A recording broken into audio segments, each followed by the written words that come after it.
자, 2023년도 2학년 사회 1차 지필평가 팁을 지금부터 말씀드리겠습니다. 자, 범위는 12페이지부터 43페이지까지고요. 문제는 객관식 25문제입니다. 주관식은 없고 객관식 25문제니까 잘 신중하게 잘 여러분들이 풀어서 중학교 들어와서 처음으로 여러분들이 맞이하는 시험에 좋은 결과를 얻기를 바랍니다. 첫 번째 12페이지 보면 지도에 대해서 나옵니다. 지도, 그 다음에 지도에 대해서 나오고 14페이지, 15페이지 보면 이 세상에서 지구상에서 유명한 산맥, 하천, 호수가 나오죠. 자, 이 부분에서 자, 12페이지 보면 지도의 특징이 있어요. 지도란 무엇이다. 그 다음에 지도에 4가지 요소가 있는데 그것은 뭐다. 그것이 지도를 그리는데 가장 필요하다. 13페이지에 보면 뭐가 나오냐면은 우리가 책에는 간단하게 나왔는데 선생님이 설명해 준 게 있었습니다. 뭐냐면 통계지도예요. 통계지도 5가지 주제도라고 얘기하죠. 하나의 주제만을 지도로 표현해서 한눈에 바로 알 수 있게 만든 것을 통계지도, 주제도라고 합니다. 자, 한번 볼까요? 자, 먼저 그 다음에 18페이지 보면 위치와 인간생활, 위치를 어떻게 표현하느냐. 자, 1번 문제는 12페이지에서 나왔습니다. 12페이지를 그냥 책을 읽어보시면 1번 문제를 풀 수 있습니다. 단 책을 잘 읽어보셔야 돼요.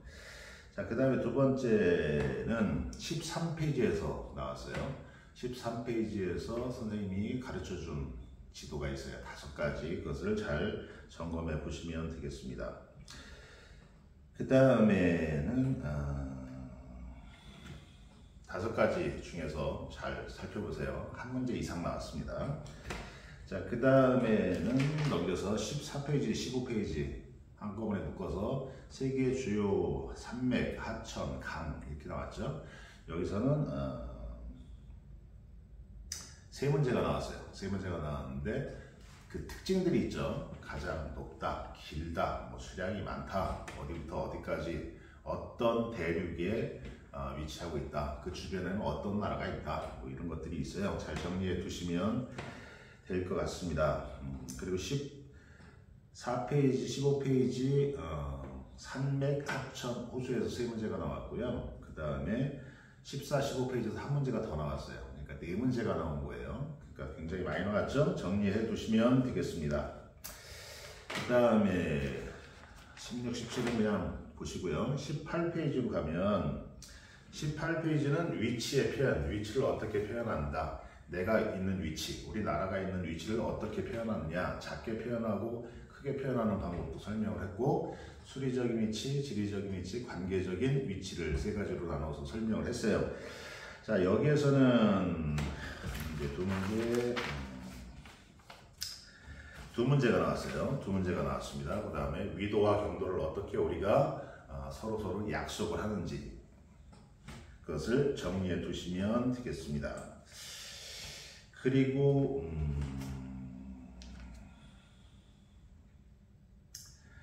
그 다음에는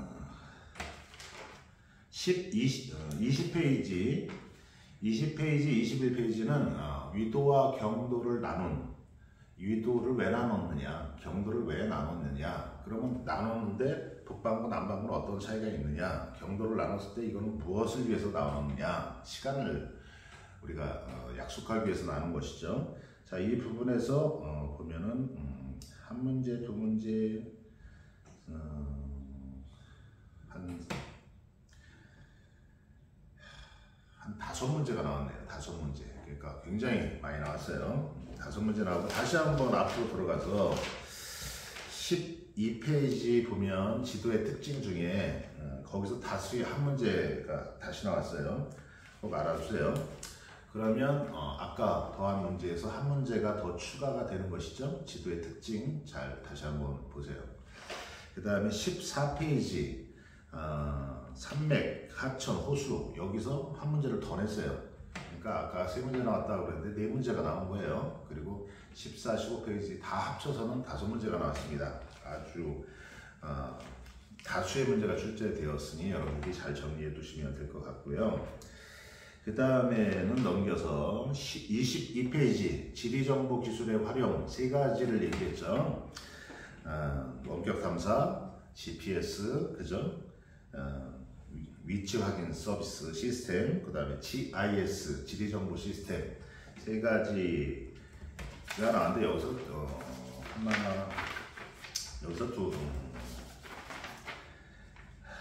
여기서는 한 문제가 나왔습니다. 한 문제 잘 정리해 두시고요. 23페이지는 지리정보를 어떻게 활용하고 있는지 이것도 정리해 두시면 되겠습니다. 자, 그리고 넘기시면은 자, 이제 32페이지는 세계의 기후를 구분한 내용이 있어요. 세계의 기후를 구분했는데 여기서 중요한 것은 기후 그래프 32페이지죠. 우리나라 서울을 예를 들었죠. 기후 그래프를 읽을 줄 알아야 돼요. 그래서 기후 그래프를 읽을 줄 알면 됩니다. 그 다음에 34페이지로 넘어가서는 쾌펜이라는 사람이 기후를 구분했어요. 그죠? 5가지로 구분했는데 열대, 온대, 냉대, 한대 그리고 열대와 온대 사이에 건조 기후가 있다. 이렇게 구분했다. 그 기후의 특징들 정리해 두시면 될 것 같습니다. 36페이지로 넘어가서 자, 여기서는 열대 우림 기후 이제 기후의 5가지 중에 열대 우림 기후의 특징을 설명했죠. 36페이지, 37페이지, 38페이지, 39페이지까지 열대 우림 기후를 설명했는데 여기서는 한 문제, 두 문제, 그 다음에 세 문제가 나왔어요. 열대 우림 기후에서. 그래서 열대 우림 기후 36페이지 지도를 정확하게 읽을 줄 아셔야 되고, 그 다음에 기후 그래프를 읽을 줄 아셔야 되고, 열대 기후의 특징, 그 다음에 그 사람들의 살아가는 생활 모습, 그런 것들에 대해서 정리해 두시고 왜 그렇게 했는지, 가옥고주는 왜 그렇게 되었는지 그 이유 이런 것들을 정리해 두시면 되고 마지막으로는 열대기후에서 성행하고 있는 그런 원시적인 농업부터 현대적인 농업 시스템을 정리해 두시면 됩니다. 그것은 38페이지에 나왔죠? 정리해 두시면 되겠어요. 그 다음에 마지막으로 정리해 둘 것은 40페이지부터 43페이지까지예요. 온대기후예요. 온대기후는 온대기후의 특징, 사람들이 살기에 제일 좋다. 그 다음에 북반구, 남반구, 중위도에 위치하고 있다. 사계절이 뚜렷하다, 기온이 따뜻하다, 강수량이 사람들이 살 만큼 적당하게 내린다. 근데 온대기후마다 강수량이 약간 틀려요. 그래서 온대기후가 나타나는 가장 중요한 지역 3가지를 얘기했어요. 지중해성 기후, 서한 해양성 기후, 그 다음에 온대 겨울 건조 지역. 온대 겨울 건조 지역은 우리가 속하는 거죠. 그래서 그 특징들을 정리해 두시면 여기에서는 하나, 둘, 셋, 4문제가 나왔어요. 알겠죠? 이 4문제는 배점이 5점이에요. 그래서 합치면 20점이에요. 그래서 40페이지 보면 밑에 보면은 기후 그래프가 나왔어요. 기후 그래프를 통해서 온대기후 어느 지역인지 그리고 그 지역의 특징이 무엇인지 정리해 두시면 되겠습니다. 41페이지는 지중해 기후의 특징에 대해서 나왔죠. 기후 그래프하고 연결해서 알아두시고 지중해 기후의 특징, 그 다음에 거기에 식생, 농업 이런 것들에 대해서 정리해 두시면 됩니다. 42페이지에 보면은 서부 유럽, 서한 해양성 기후죠. 거기서 대서양이 지나는 난류의 바람이 분다고 했죠. 편서풍 1년 내내 서쪽에서 바람이 분다. 그 바람의 영향으로 여기는 다른 비슷한 위도상의 다른 나라와 엄연히 틀린 기후적 특징이 나타나고 있어요. 그 특징들을 정리해 두시고 그 다음에 여기서 유행하는 농업 방식이라든지 그 다음에 사람들의 생활 방식을 정리해 두시면 되겠습니다. 그리고 마지막으로는 책에는 어디에 나왔냐면 40페이지 밑에서 보면 온대 겨울 건조 지역, 여기는 우리나라가 포함된 지역이에요.